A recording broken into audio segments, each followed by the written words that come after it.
I would see people even lie ati tuko na trip. That is not something I've ever done in high school. Ati sijui kuna kitabu inaitwa aje inatakikana, because I know she'll struggle to get that 700. I felt that no one is obligated to help you. Kila mtu akona mashida yake. Everyone, your uncle has kids in school, pia yanangangana, this other person has this other person has this. So I really tried to do it on my own, and I realized I think I need my community with me. I thought the year is about to end without anything happening, but within a month, God had fulfilled the 3 things. Wow. Because within a month, I got that job. Within that month, I relocated. And within that month, I moved to a bigger house. Wow. What we do in that waiting season is all that matters. What are you doing as God is, putting you through that season? And God akwekangi in a season where he doesn't know you will pull through. Yeah. He gives you the strength to pull through the wild waters. Pearl Radio, the home of fresh and classic hits. So I've been raised in a single family. My mom, I've seen her work and toil hard to raise the 2 of us. Not being formally employed, not having proceeded maybe to the university, because unajua kitambo when you're growing up, families have like 10 children. Wewe unasoma ukifika form 4 unasonga kando, mwingine anaendelea ukisoma ukifika form 4 unasonga kando. So you get that probably my aunties and my uncles that are younger than my mother are the ones that were privileged to go to the university.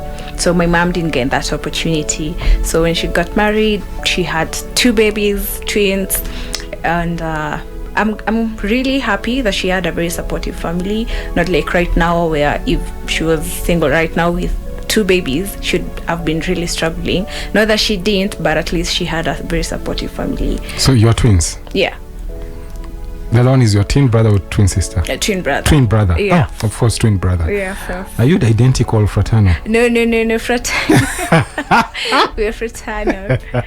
Awesome. I'd like to meet him. Oh, yeah. Because if I look like this, then I'm wondering, anafanana.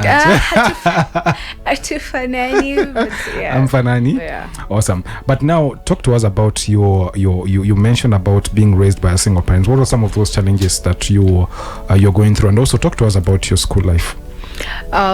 This a certain meme or some certain videos that have been really trending on TikTok. Right now, when you look at yourself, mlikuwa wale mnaambiwa enda mwambia kuwekea unga hapa nitakuja. That was us when we were growing up. And then itushile ambieni mwalimu asiwafukuze na kuja na school fee. So my mom really worked hard. She had like in the current society, I would say like a kibanda or something.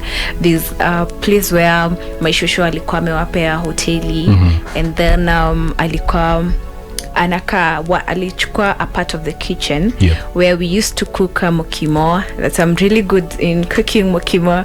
She used to cook mokimo, kienyeji, and githeri.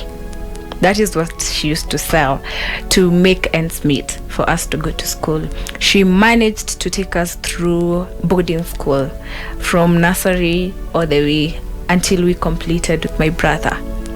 But there were those moments where tulikuwa tunafukuziwa school fees, of course. And then she would probably borrow here and there until we go back to school. She was really determined that we get, education the right way, and she wanted us to get the best education at all. Sometimes people ask me, you're Meru, but you don't seem to have that accent, I'm like, shout out to my mom. She made sure I do not have that Meru accent because I went to the best. She made sure I go to the best school with my brother. Can you mention these schools that you attended? I went to St. Francis Academy. That was from nursery to around class 7. And then it reached a point where our school didn't have these music festivals. So on our way to the school, I would pass by this primary now shule za serikali za Kibaki, and then they are having these music festivals, drama, nini, and I used to feel like, oh, I'm missing out. So, and then I also started seeing my mom really struggling to pay school fees. So probably I'm saying this for the first time. She's never known. So I was like, you know what, I think I can go to primary school, it's free. So my mom was like, kwa nini, I can still pay school fees. And then one thing is that I was a good performer, and anytime I would be chased home, sent home to go pick school fees, the headmaster, who was Mr. Muthenja, would say, you know, this is my best performing student, wacha rudi tu, we will clear. I know the mom is hardworking, she'll clear school fees. So that is what kept me there, because I really worked hard. I performed well in school. So when I decided to go to a primary school, the free ones, he was very disappointed your time. He was like, why are you going there? Is it school fees? You can clear when you finish school and something like that. But I was like, no, I want to experience, you know, drama festivals. I want to experience going out to music festivals, kwenda home, jioni, and such stuff. But it's one of the other reasons because mom was really struggling. And she had like borrowed here and there, debts everywhere. Someone said ati sahi ndo tunaelewa mama yako akilikuwa anakuambia mtu akinitafuta usimwambie niko. Because probably she has a debt. Yeah. So yeah, mtu akimtafuta mama kwa wapi, ameenda sokoni, but she's in the house.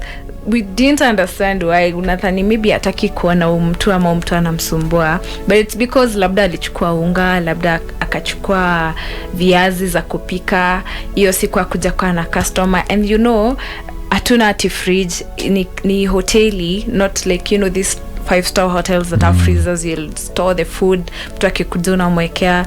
No, ini food isipokuliwe hiyo siku mnamwaga. You literally sell it to wale watu wako na mbwa mingi home, wanakujia. So mnauza na ndo like ka bucket kadogo hivi, mnaeka food mingi 50 bob. Probably food you would have sold at 500, maybe plate kama 10 hivi, you know. So you sell it to hao watu wa manyumbani wako na mbwa, mnawauzia. So it would probably go for like a week. Unaona mama, sasa hiyo food anamwaga, she's not getting back the money. Yeah. So she keeps borrowing and borrowing and borrowing. But she's really determined for you to continue going to school and, you know, such things. And one of the things that growing up, I think it was last year, I went and bought, not last year, 2023, I went and bought myself nguo za Christmas. Literally. Because growing up, hatukuwa na kitu kama hiyo. My mom would be like, nitakununulia nguo ya Christmas, ama utaenda shule, ama tutalipa school fees, ama nitakununulia nguo mpya. You know, when kids were wearing tafis in primary, sini zile sports shoes. I think I have even a photo. Yeah. Zile sports shoes. And there's because you cannot afford to get those tafis. Maybe once in a while you get the thrift ones. At least you survive with them for a while. So that used to go on until I completed, and then I went to high school. Now, even as you're talking about your life in school, talk to us about now that transition, and also like to know if you are a good girl or maybe you were involved in any disciplinary cases back in school. No, because my mom was very strict. That is one thing. She was really, really strict. In my entire primary school, I've never been involved in any kind of indisciplined behaviors. I used to really see her struggle. So I didn't want to ever put her in situations where she had to chuck more money, she had to be called to school, I had to go home. Sometimes, you know, kids see. They really see what their parents are going through. Yeah. And I didn't want to see my mom go through something that she wouldn't have wanted me to go through. So I was really obedient. Even in high school? Even in high school, literally, she would give me money and tell me, hii pesa imetosha school fees. I started paying my school fees very early. She would send me to the bank and she would tell me, by the way toa hata shilingi moja, you are coming back to sit with me, because literally ningetoa even a coin, there would be nowhere angetoa hiyo coin ya kurudisha hapo. So I knew hakuna mali tutatoa hiyo pesa.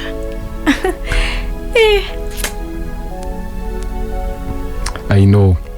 And also that is actually how you went through until you completed high school. Yes. And sometimes, you know, I would see you know, hiyo enye niko content with what I have, with what I can see, because during maybe holidays ni nyinyi mnafanya kazi, ni nyinyi wafanyikazi wake, ni nyinyi mnauzana yeye, you know. Jioni ninachonga viazi ndo kama 2-3 za kukuja kupika, kesho you help out everything, mnasaidia, mnaona venye anauza, mnaona siku amemwaga food.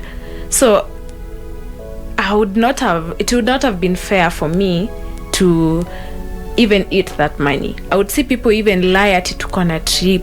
That is not something I've ever done in high school. Ati sijui kuna kitabu inaitwa aje inatakikana, because I know she'll struggle to get that 700. Juu kwenda shule, even when I'm going to school, maybe opening day, amenipea fare ya kwenda na fare ya kurudi, and maybe 100 bob. That's it. Probably my uncle will send me 500 because anajua narudi shule. My other uncle tupatane kwa barabara nipe 200 and I go off. So mko high school, in the like maybe from 3 we introduced a kiosk, like a canteen, a school canteen. So it has everything, biscuits, blah blah blah and stuff, snacks to eat. But you know, you do not have any money. So I think that's where I cultivated the art of contentment. Unatoshekana ile uko nayo, you not greedy, you don't want more, because you know, you wanting more meaning you constantly calling your mom, troubling her, you want this and this and that. So it's been a journey, which I'm really grateful for, because it's something that molded me to the person I am today. Yeah. Talk to us now about your life after umemaliza shule. Okay. So when I was done with my level, my high school level, of course I got a good grade, and I was supposed to go to the university. But then that was in I finished high school in 2013, so I was supposed to go to the university in 2014. So unajua kuna ile mvutano, hapana fanya hii, uncle fulani anakuja anakuambia hapana, this is the marketable course, fanya hiyo. Mwingine anakuambia fanya hii, hii ndio utapata kazi haraka. So at that time everyone was like, teaching is a very good course, teaching is a really good course. So when I got my letter of admission, mom didn't have that fee. There wasn't any way that we could raise that amount of money at that moment. And me knowing mom, she doesn't like bothering people. Ati atuna fee, we need this, we need that. She'll keep that to herself. So when she told me, unajua hautaweza kujoin shule, you know, now 2013 now May is when those admission letters are coming through, so you're supposed to join in May and all through, so start first year. But then there wasn't enough money for me to join shule. Remember, you need school fees, tuition, you need maybe hostel money, pocket money, a few things here and there. Like, you need to be sorted financially for you to even start going to the university. So I sat my mom down and was like, you know, it's fine, because I really understood where she was at that moment, and I was like, it's fine. Next year iko mbali, we can do it next year, mom. She was like, you sure? Hautakuwa ukifeel ni kama umeachwa na watu wengine. I was like, it's okay, either way I finished at 17, so I'm 18, so we still have time. And that is how I didn't join school in 2014. Sasa nikakuwa mwana biashara. Started helping mom out and there, biashara pale na pale home. I started saving. a little coin here and there. So biashara gani hii? So being with mom, of course now I started helping her out, and I would tell her at least jifanya ni kama sasa umeniajiri. On good days give me like 100 bob. You know, your time 100 bob was a lot of money, especially now I'm just done with high school. There's nowhere I'm going. I'm not paying rent, I'm not paying food. Tunakula tu yenye tumepika, breakfast tunakunya tu hapo, because now my uncle also, they co-shared the building. So my uncle alikuwa na hoteli yake huko mbele, selling something different from my mom. So akukuwa na mvurutano. So tungekunya tu cha ya uncle na mandazi tunachangamkia, chapati, and then supper tunakula huku. Probably ile chakula imebaki githeri nini, that's the food that we eat. How about your brother? And pia now my brother, mkiwa twins si lazima mkwe the same level intellectually. So kuchange shule hapa na pale, he was some classes behind me. Okay. So for him, he was still in high school. Okay. Yes, so he was still in high school. So with that in picture, that means my mom was still paying high school, was still paying some school fees, and I still needed school fees. So I had to at least wait for maybe my brother to finish school so that mzigo ipungukie my mom. Yeah. So I started helping her out hapa na pale, and then around September, I think I applied, not January 2015 now, I applied, there's a friend who was in KU, and she was like, you know, come and apply shule. So najua ile ya kusapotiwa na gava imenipita. Now I'll have to do the entire school fees, which was around 60 something. But then my mom was like, enda to shule, we will manage. So I came to Nairobi, had never stepped foot in Nairobi. I'd never went beyond probably Meru town. So I boarded the mat, came all the way to Nairobi. She helped me register for school, and picked a course which was Bachelor of Education Arts, English and Literature. And around maybe April, I got my admission letter. So I joined in 2015 May. That's when I joined Kenyatta University as a first year. So I was very excited. So remember, I had to small money that I had saved. Yeah. I told my mom, you know what, I think I can be able to rent myself a house. Get a house. You know, now the people that was expecting at least nikikuja Nairobi, I would stay with them, or wameenda long holiday. Yeah, I know. Wameenda long holiday. And then I wasn't able to secure housing in school. So my mom, I was like, you know what, I think I can do it. So I literally bought most of the things za nyumba. I was like, we mom, shughulika tu na school fees. She had also saved some money for school fees. So the first semester, I was able to pay all of it. And then I was able to buy a few things. Nimekuja shule, kabed sita pale, nimenunua, niko na kakitanda, mattress. Like ningeambiwa hama kesho mimi natoka tu na vitu tangu.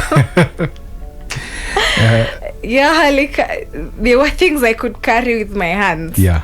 So I came to Nairobi and I started life at I was 19 then. 19. Yes. Hey. I was 19. So I did first semester. It went smoothly. I was able to do like I think we were doing 7 units or 6. I think 7 units. So I did my 7 units. I felt they weren't hard. It's something I wanted to do. I was passionate about. So I studied hard because I did want to go back to the life that I have been through. I really wanted to make something out of myself, and that made me really work hard. And siku hata na time ya kwenda uko nje. Remember, nimetoka from a very strict mom.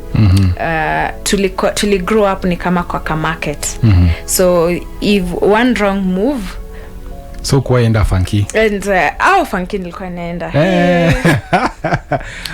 Butu ambie. Funky nilikuwa naenda. I was the queen of funkies. Ile basi ilikuwa inaambia hiyo basi hizi toka hapo. Ako kwa basi hapa na mtafuteni.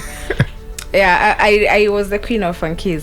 but I still knew I still upheld the values and virtues my mom had really instilled in me. Yes, and I never wanted to disappoint her. Kitambo ya ulikuwa unaambiwa huyo mwenye ananelewa tao, huyo tu ngojeni tako karibu kupata mimba, huyo hawezi enda mbali. So there was that notion. Watu wamelelewa town, because I remember the few sentiments people throw around, they still stick with you. So I used to hear those things and I'm like, I will never disappoint my mom. So I'm going to really work hard. So in your life here in Nairobi while studying, you've never even tried anything to do with drugs and alcohol? Oh, I did. There's always a first time for something. Talk to us about this experience. Yeah. But I did after. I used to fear them because umekuja unaambiwa people in these house parties, that's where you get dragged. I had a friend who got really dragged and she got pregnant. She didn't even know who was the baby. So I feared those stories a lot. But at some point ile umepatana university with friends and they're like, ni siku moja tu, twende tu, hata niko nani tunaenda, utalala. So there's those influences hapa na pale, you get to indulge in them, but bado uko zile za you don't want to be like someone, especially having seen now when I went to the university, being an adult, you get to understand your dad and the struggles he's facing because of alcohol and all that. And something I really told myself, I do not want to be part of that ever. So that kind of influenced me not to partake in it that much. But you were into drinking a little bit? Yes. Ile moja mbili and I'm like, no. And then drugs? No. Yes. Nilikuwa naogopa, unajua watu wanaambiwa you're doing maybe probably like weed or something like that, unatoka wazimu. Me I'm like, what? Enyewe itakuwa like confirmation ya huyu haezi enda mahali. Yeah. So I went to confirm their words. So that is something I really feared to do. And I think that motivation kept me away from doing all those drugs. And how about relationships? Well, that part was dead. In the university. Reason being, when I got to, after finishing my first semester, a friend of mine akaniambia, sasa utaenda home. Nikamwambia kinatafuta job, I don't want to go home, it's 6 months, the long holiday. So simemaliza, you're taking a long holiday from September all the way to January. So I was like, introduce me, natafuta kazi. And then she was like, kuna chali hapa anatafuta dim na kona do, so let me introduce you to this guy. Maybe you guys will be okay with each other, nini. So I'm like, fine, introduce me to him. But my mind was like, nimwambia nitafutie kazi. So we go hang out with this person, and all of a sudden we start talking about businesses. So midway we realized kumbe tunaweza kwa business partners wazuri, and that's how he became my boss. And we forgot about relationship. So he employed me kwa M-Pesa yake. He used to pay me, I think 12,000 per month. So at least nilikuwa nalipa rent, nina buy food hapa na pale, and then send something home to my mom. Yeah. Hiyo time 12,000 is a lot of money. Ikuwa mbali, ilikuwa tu karibu na KU. KU kuna mahali kunaitwa Kenyatta Market, KM. So it was just behind the school, Kenyatta University, that Kenyatta Market. So that's where we used to, so unajua transport to KU ilikuwa mbao, na kurudi jioni natembea. It's a walking distance. I used to live in Kahawa Wendani. Thika Road has really good, very many memories of me. Yeah. So I used to live in Kahawa Wendani. So it's a walking distance from Kenyatta University all the way to Kahawa Wendani. So I just take a walk in the evenings. Ndo nisevio mbao. Because there's a point I never had it. Nilikuwa like na 10 bob. And that story. So I used to really save. I think my financial discipline has been from way back. So from there, when I used to work, I'm working every day because I want to save. So hiyo time ya kwanza kutafutana na watu sina. And then in KU I used to, if there's something I feared is indulging in you know, sexual activities. Nilikuwa naogopa pregnancies because I'm like, sasa nitapeleka wapi?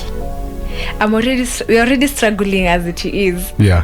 Adding another one, unless we are giving this child for adoption, but even then, how am I gonna cope? Because I really want to finish school. My motivation was finishing school so that I get mom to a good place. She has really struggled with us, so that was my motivation. So sikuwa na time ya relationships, but at some point in the university I used to feel very lonely. All your friends on Friday wamepack bags wameenda, mi nimebaki home. And I'm like, wah, hata mi ningetakanga weekend kupack ka bag, unaenda kwa boyfriend. Unaenda kwa boyfriend. But then it never happened because now I'm busy day in, day out. And when it was time to go back to second semester, I went back. My mom had some fees, so I went back to second semester. I continued working up until ikafika ile time sasa ya end of year exams. You know, now I couldn't work more. So at least at that point I never struggled that much to pay bills and expenses and everything. So even after that I still continued working.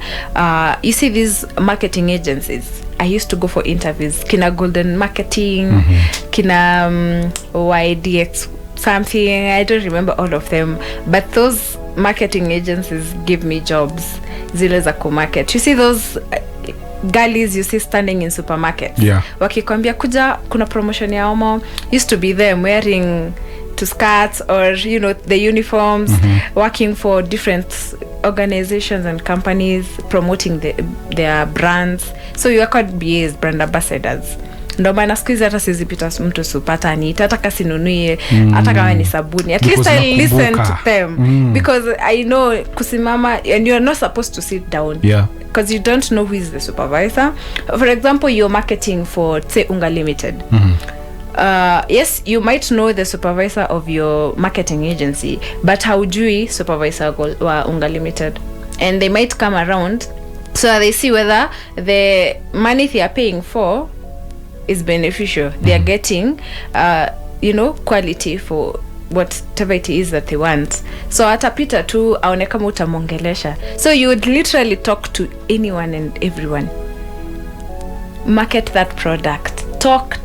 By the time you get home you don't even want to talk because you've talked enough, so you want to reserve the energy for tomorrow. You mentioned to me that in as much you studied in campus for a course of 4 years, it took you 8 years. 7 years. Yeah, to complete that course. But do you know 7 is a number of completion? So, you know. Yes, talk to us. Why? What was the reason?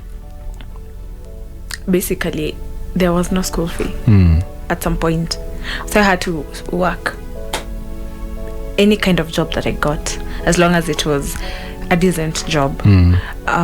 Those were the times where kulikuwa na, you know, girls would do anything for money, but I really wanted to do something that was, you know, I would proudly say that I'm working.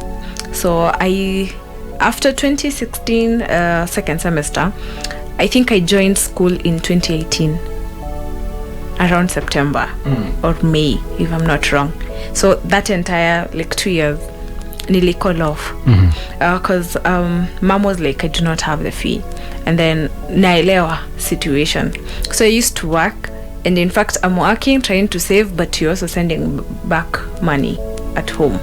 You're sending something little for my mom to work on. I'm paying my own bills. I'm trying to help hapa na pale, and then my mom probably kuna mahali ameona ataomba ka loan, and she tells me, you know, she's also hopeful. Yeah. And then she tells me kuna kapesa naona kataingia, you can go back. So I go back, and then unajua KU they give you the first 1 month, end month, the first 1 month after you've joined inakwanga fee deadline. So I can already see the fee deadline approaching. Mom, pesa hujanitumia. She's like, ngoja acha tu kesho, and then it gets to that day and I'm like, Mom, kuna pesa uko nayo kweli? You know, she's also hoping not to disappoint you. Yeah. She's really trying. Then I just tell her, you know what, it's okay, mom, kama una ni sawa. So I go back to, I was very hardworking, by the way. So when I was doing those sales, I used to be the highest brand ambassador who gets the highest sales in most of the organizations I worked with. So I would just call maybe the supervisor. Like in Golden Marketing, there's this lady called Jessie Wamwere. So I would just call Jessie and tell her, you know what, siko shule. And she'd be like, this is my best brand ambassador. The following day I would have an outlet. Nishambiwa, go to this outlet, you'll be working from there. And you know, they used to pay us 1,000 per day. So at least that would be money that would sustain me in Nairobi and also sustain my mom back home. Because already, you know, she's accumulated a couple of debts trying to go on with businesses. Hiyo time biashara tazifanyi po. I don't know. Ni kama tulimaliza high school na primary and biashara zikaanza kucollapse. So I used to understand it. Now, how I got to go back to school is, you know, now I've joined Trinity Chapel Ruiru. I've already been baptized again. I've renewed my vows with God. I'm serving Pale hospitality team. I'm also serving Pale plugin. And they don't even know I'm not in school. Because Monday to Friday, I'm working. Probably on Saturday too. I used to work in different places. Penye tu contract imekupata, hii wiki maybe mnaambiwa you're going to work for a certain company. I used to even work in clubs. For real? Yes. Ulikuwa na kwa club? Yes. Ulikuwa nauza nini? Pombe.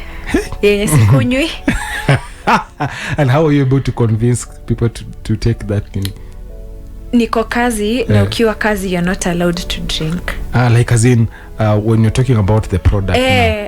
See, it's like for example, it's a new product in the market. I remember this time I was promoting Blue Moon, ndio imeingia kwa market. So you're telling them onja, and then you know they'll tell you wewe onja kwanza, wezi kuna niuzie kitu kunywi.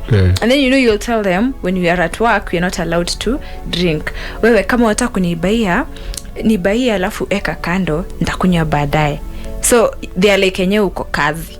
So probably they'll buy for you. Unajua wale vini very generous. They'll buy for you, wewe utarudisha kwa stock. Okay, I see. Unarudisha kwa stock, you resell it again. So that's, natoka Nairobi. There's a time I was situated in Machakos. Like my outlet was in Machakos.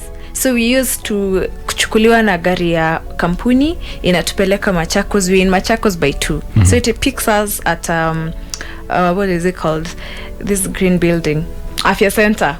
So they pick us from there and they take us to Machakos. So by 12 in Machakos, mumeva the shati zimeandikwa jina ya the brand you're promoting, the alcohol brand you're promoting. No one knows that I'm doing that kind of job, but it's because now it's giving me money and I do not have any choice. I'm not indulging in it. I'm actually just promoting it.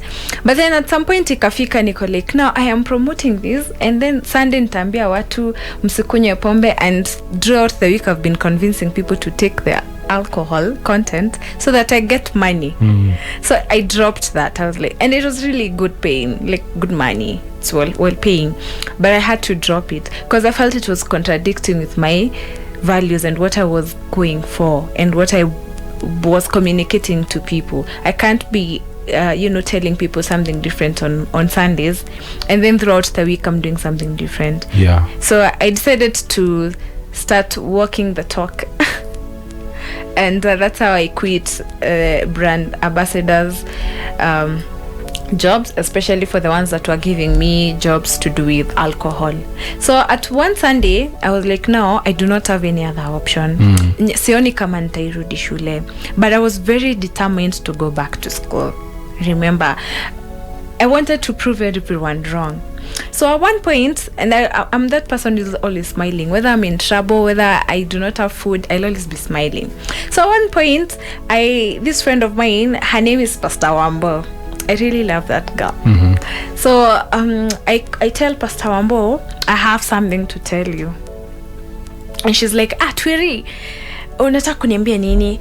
And then I tell her, there's something I want to share with you. And she's like, okay, tutapatana after service, you share with me. And I'm like, fine. So after service, I call her nyuma ya tent. So she's like, niambie. I'm like, I think we'll have to get seats. So she's like, ni mambo serious? Nikamwambia, yes, ni mambo serious. So we go the back of the hospitality container. That was a container. So we sit down. And I tell her, mi nataka kukwambia kitu. Tunione venye nitasaidika. She's like, wewe tuirie ukwangi na mashida. Nakwanga tu kicheka, smiley, always jovial, cheerful. Nini mbaya? You know, she's like, niambie sasa. I tried to talk. I couldn't. You know? Like, I started tearing. Nilikuwa na feel there's something choking me. I couldn't even talk. So Pastor Wambo akashtuka. You know, she's never seen me like that. Yeah. She's like, mtu amekuchapa? Hapana. Mtu amekuongelesha vibaya? Hapana. Turi, what is wrong? So she gave me time. I think she went and called Pastor Noah. But I don't know if it was Reverend Steve. So I think Pastor Noah comes and we start talking. And then I start telling them, by the way, you guys, you know, I'm not in school. And then she's like, why are you not in school? Si unaendanga shule Monday to Friday? I'm like, no, I haven't been in school for the last 2 years. What? They were like, what? What have you been doing? So I start giving them my story. And she couldn't believe it. Like, they were there shocked. Ile wako like, you've been through all that and you come to church every Sunday, you serve every Sunday, like the whole day. You are so jovial, you talk to everyone, you're so good. On Saturdays, you are available for mass missions, for evangelism. You're always available to serve in church and everything. Why didn't you ever tell anyone? I'm like, because I thought I could do it on my own. I didn't want to bother anyone because I have seen my mom struggling so hard not to bother anyone. So I think I took it from her that shida yako tujieke. Plus, you know, I felt that no one is obligated to help you. Kila mtu akona mashida yake. Everyone, your uncle has kids in school, pia yanangangana, this other person has this other person has this. So I really tried to do it on my own. Yeah. And I realized I think I need my community with me. So after that, I think we sat down with Reverend Steve and they were like, you know, TCR we are tukona watu. And I think if we do a fundraiser, we can be able to get you back to school. And now the other thing I never wanted is for people to find out I'm struggling. We are struggling. But there wasn't any other option or any other way. Like, I needed people to help me. I needed that, you know, strength from other people to hold me and to support me to go back to school. And that is how I did my first fundraiser in TCR on a Sunday. And I called people and sent text messages and everything to people. And I was able to raise an amount for me to go back to school that semester. So that is how I went back to school year semester with some cash I had. And then Reverend Steve was like, you know, there's this organization that offers scholarship. I think you can apply for that scholarship. And it's a Christian organization. Shout out to South Africa. So that's how I applied for a scholarship in South Africa. And, you know, having good grades, because sikuipata retake, sikuipata E. Like, I was really good in my studies. And that was one of the requirements they needed. They needed you to be serving in church. They needed you to be saved. They wanted you to, you know, there was those qualifications you needed to have for you to get that scholarship, which, and having also a recommendation from church. And I was already serving in church. So that is how I got a scholarship from South Africa. They were able to come through for me in terms of school fees. That's how I got back to school in 2018. Wenye tulisoma na wao wanamaliza. Mimi ndo naingia second year 2018. Now you get where Yes. it took me 7 years. Yeah. And even after finishing up with your course, and how was life? You know, usually people expect now umemaliza hivi, now things open up, you know. It's not like that. Unafikiria umemaliza leo, inaingia job kesho. It doesn't work like that. So after my scholarship at South Africa, I really shout out to them. They really helped me a lot, Pastor Jack. I completed school. Then 2020 COVID ikaingia, so hakukuwa na shule. So I graduated in 2021. I was so excited. After hapo sasa ni kwanza kutafuta kazi. There are no jobs at all. So a friend of mine from back home, a neighbor, her name is Risper. She used to have these writing accounts.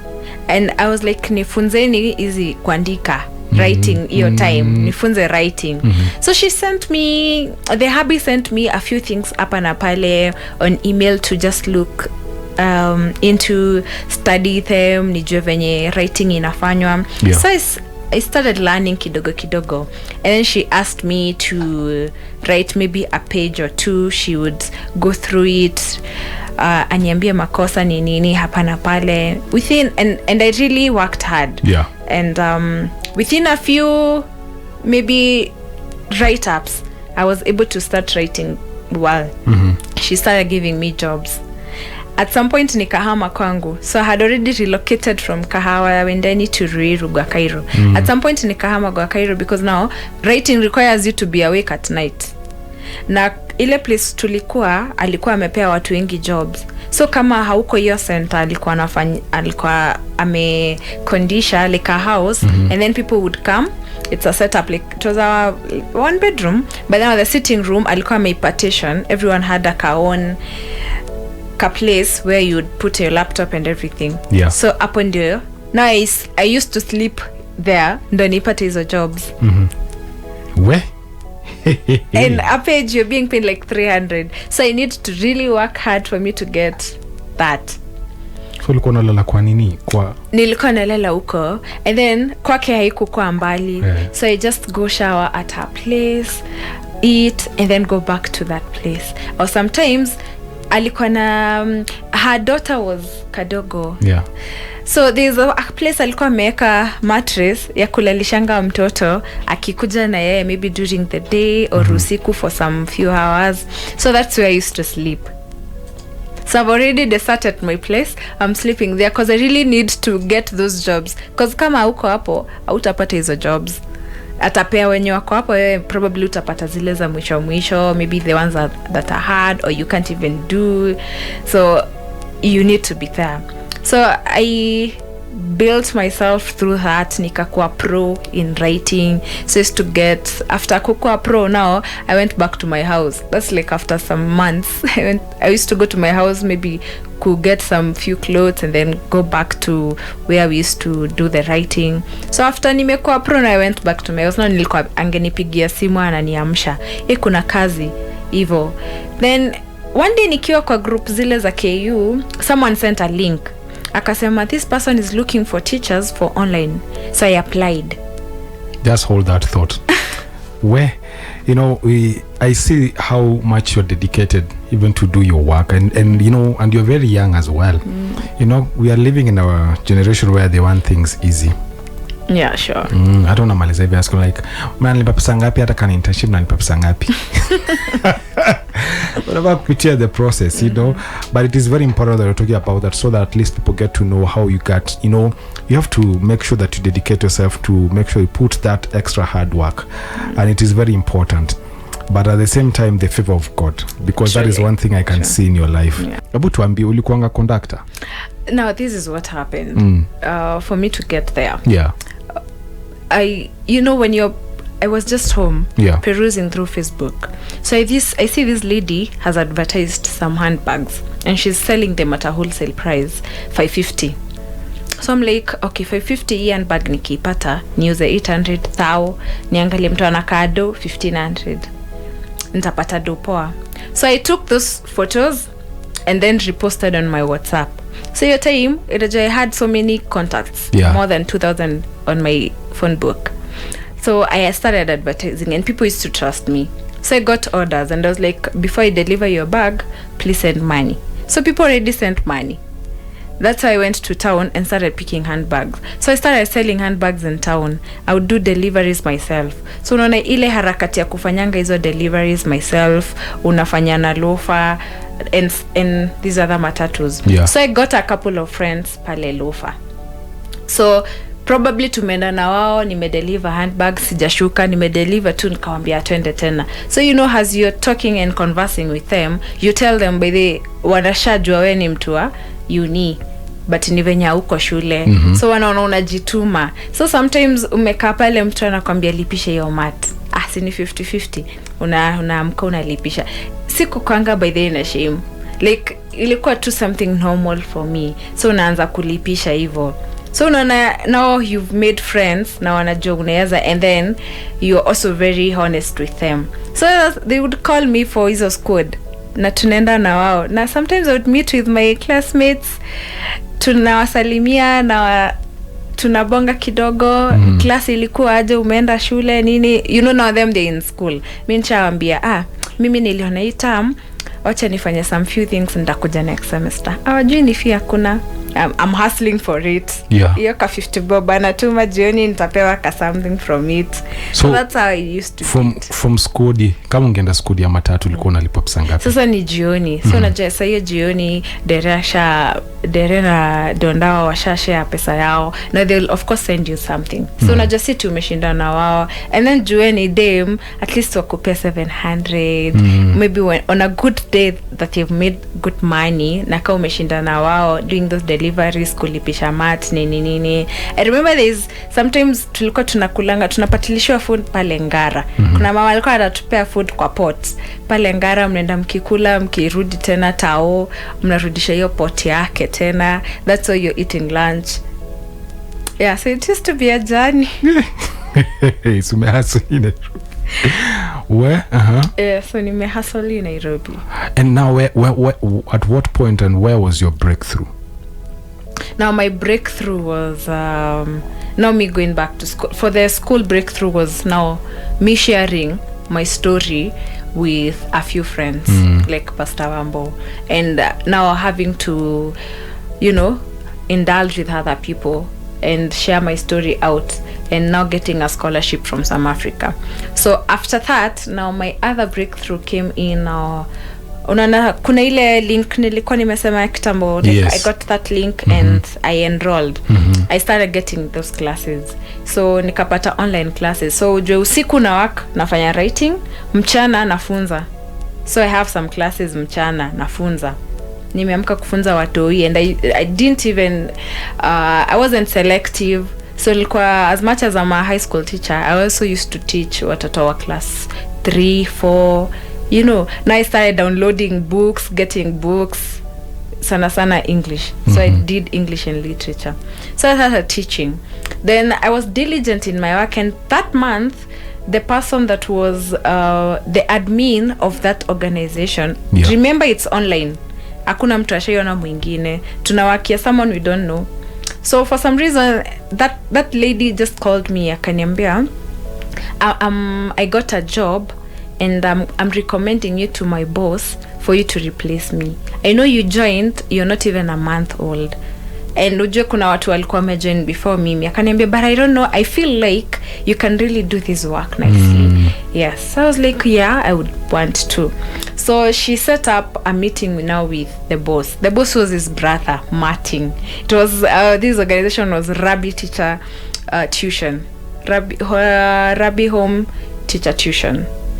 So set a meeting up with Martin. I met him, and he was like, okay, because now he was giving me similar job nini, because now I was going to be the admin, manage the teachers, the parents, and the students, the timetables, keep records of payments na kila kitu. So that is how I got that job after a month, like the admin. So nilikuwa kitambo nalipwa, when you teach per hour ilikuwa I think 500 for 1 hour, and then if you go for a physical class kwa mtu, you're paid 1,000. So when I became the admin, now at least nikaanza kupewa retainer ya 15k, but then nilikuwa naongeza na ile ya I would still teach.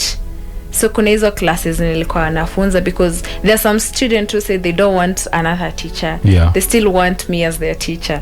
So kulikuwa na hao students walikuwa exemption, because now the parents were like, we are going to pull our kids out of the tuition if teacher Ann doesn't continue teaching my kids English or coming home to teach my kids. So I had to take up some few classes. So I used to combine the administration and some classes. At some point, Martin became so busy because he was lecturing at university and left the entire organization to me. So he didn't even know there's a new parent who has come on board, because anywhere I would go, I would be a brand ambassador of that institution. I used to post posters everywhere. So I used to get new clients. And remember, I already have I have a platform on my Instagram, on my Facebook. I have a massive following. I have people I know, TCR. So I would tell them about, we would have business events in TCR. So I would telling people we have a teaching, tuition place where you can bring your child.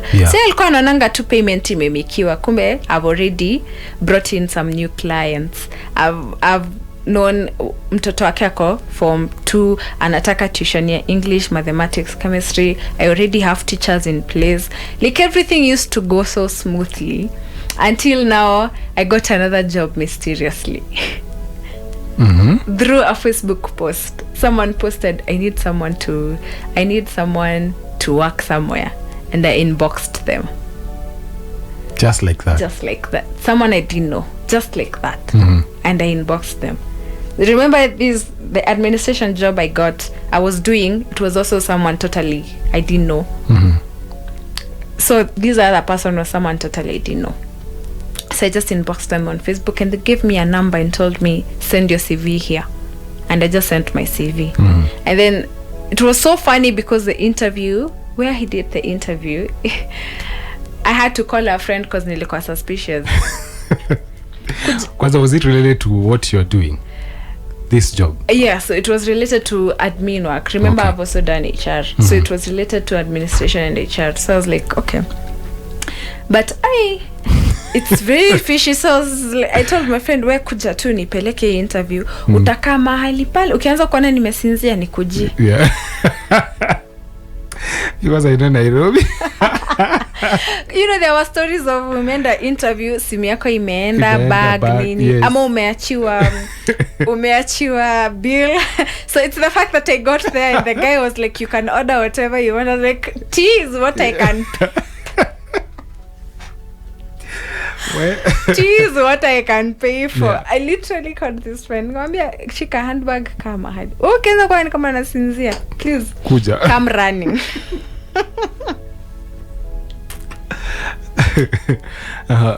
Yeah.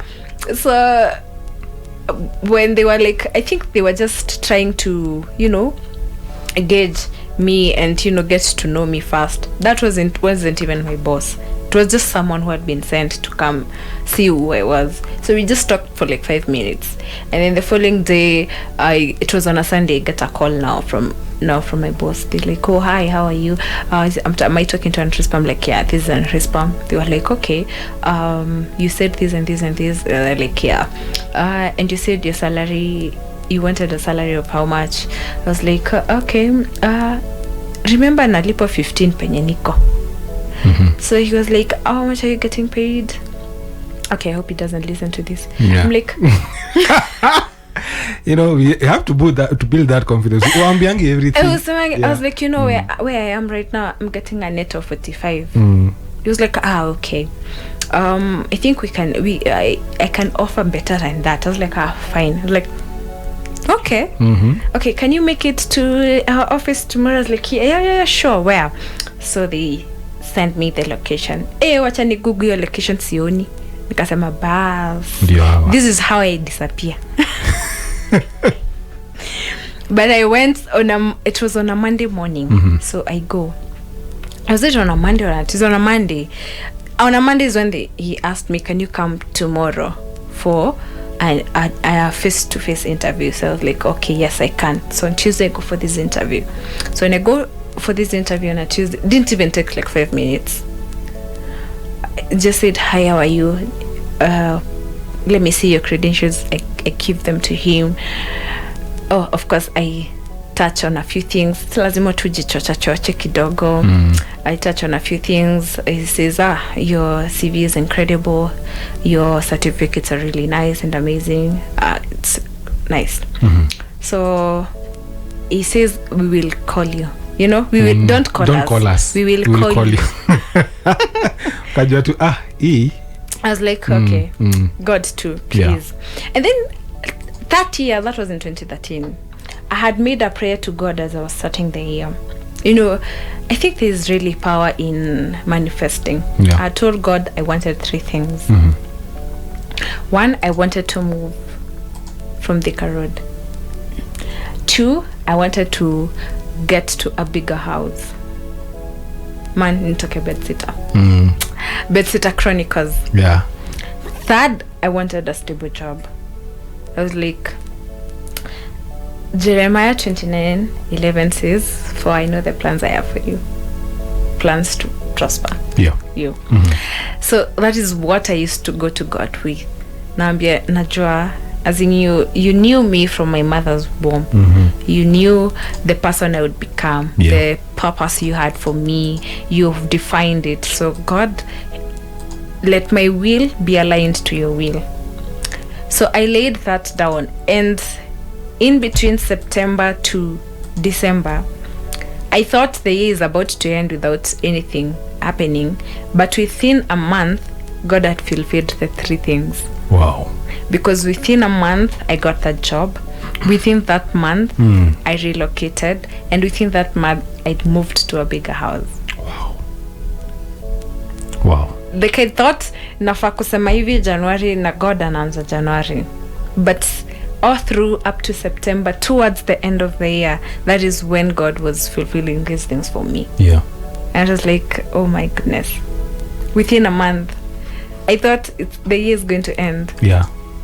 Without having to accomplish certain things. So sometimes that gives me really hope even up to now. I'm always like, I know it's the beginning of the year, but imagine at a deck, God anaweza fulfill everything you've written in your vision for 2025 within 1 month. You know, the Bible says 1 day to him is like 1,000 years. Exactly. And 1,000 years like 1 day. Exactly. So it is very true. And my other confidence always came from, you know, Philippians like 1:6. Being confident in that he who began the good work in you is surely faithful enough to carry it to completion. So I knew God akuwa take me through all that struggle just to continue struggling. I knew he had a plan for me. I knew there was something he had destined for me. But I had to wait. And so having waited for all that long to even graduate, I used to know that it's in this waiting season that I need to even pray more, to trust in him more, as much as it seems hard. But the fact that he has done it before, I knew he will do it again. Again and again and again. And during that season where I hadn't gotten a job yet, there's this song here, God Will Work It Out, by Maverick City. God will work it out. God will work it out. One thing I know. Exactly. So I would tell myself, God will work it out. One thing I know is he will work it out. And when he worked it out, my song that I used to sing was, I'm a walking, breathing miracle. This is a song. I'm a walking, breathing, talking, moving miracle. Like, ni venye sijaplastariwa, I am a miracle, but I truly was a miracle. It's something that God was working on each and every day in my life, cultivating in me the art of endurance, resilience, patience, and all these things, you know, that gifts of the Holy Spirit gives to you.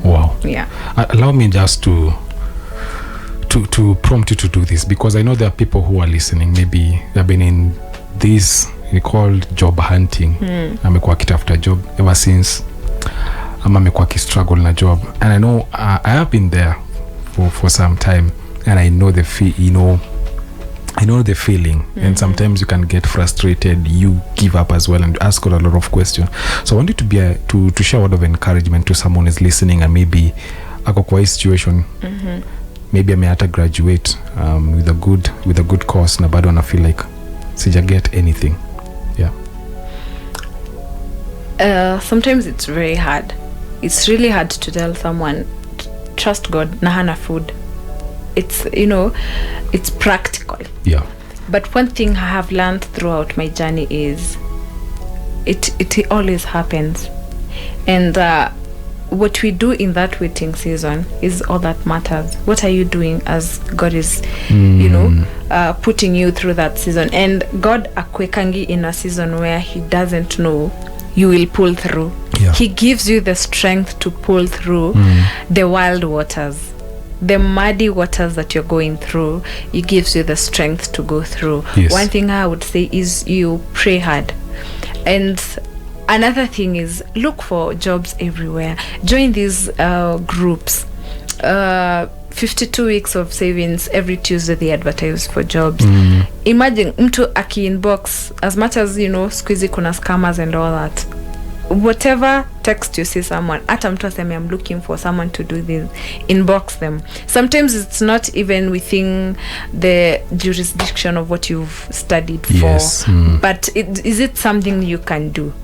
Watu wanasemanga ukiulizwa can you do this, sema yes, then go figure out whether you can do it and how to do it. So do not be picky on what you cannot do, as long as it's something that is also genuine out there. Just do it, usibague, and then maybe within the line of what you're doing, God atako bless. I really know right now I'd be doing administration work, stroke HR work. But I started out admining from kitambo. I used to be administrator wa plugin, discipleship and hospitality pale TCR. Manage people, know when they are going for retreat, plan all that, where they are going for massimission, do the site visits, plan for evangelism, what time, what are they supposed to do. And right now administration is the biggest thing I do. So God somehow prepared me from way back to start doing administration. And when I even took up a job ka 15k, remember nimemaliza najiambia nafaa kuwa nalipwa pesa mingi, but sikubagwe hiyo 15,000. And I still did the administration work. The fact that even someone trusted me with the organization, because after I left, he was like, I couldn't fill your gap. And that is how he dropped the organization. He was like, I can't even feel it because I am not even getting someone who will be able to do what you are doing. Like, he had literally left the organization to me. So from there, I was able to do something. So I would like to tell someone who is really struggling to get a job and job hunting, also edit that CV, revamp it. LinkedIn has really good job opportunities. Enda pale eka notification the kind of jobs you want, executive, assistant, administration, whether you're in any field, and then go for networking places. Know people, talk to people, try to make new friends up and apale, as long as they are helpful in your life. A good network is it's really good for even your career growth. But it's never easy, though. Hold on there. Eventually it turns out well, because I'm a living testimony of that. Awesome. Yes. And yes, indeed, you are a living testimony. Just want to conclude on that. How can you guys get in touch with you on social media? All my social media handles are the same name. My name's Ann Risper Gatwiri. Ann Risper Gatwiri. Yeah. Okay. Instagram, IG, LinkedIn. Yes, Ann Risper Gatwiri. Yeah. Najua mnaenda kuingia inbox. Anyways, but I'm warning you, don't say ati hey, Israel said we. Kama Holy Spirit aja kuprompt. Well, make sure umeenda hapo na unajua kenye unataka. But anyways, thank you so much, Ann. 96.9 FM, Pearl Radio.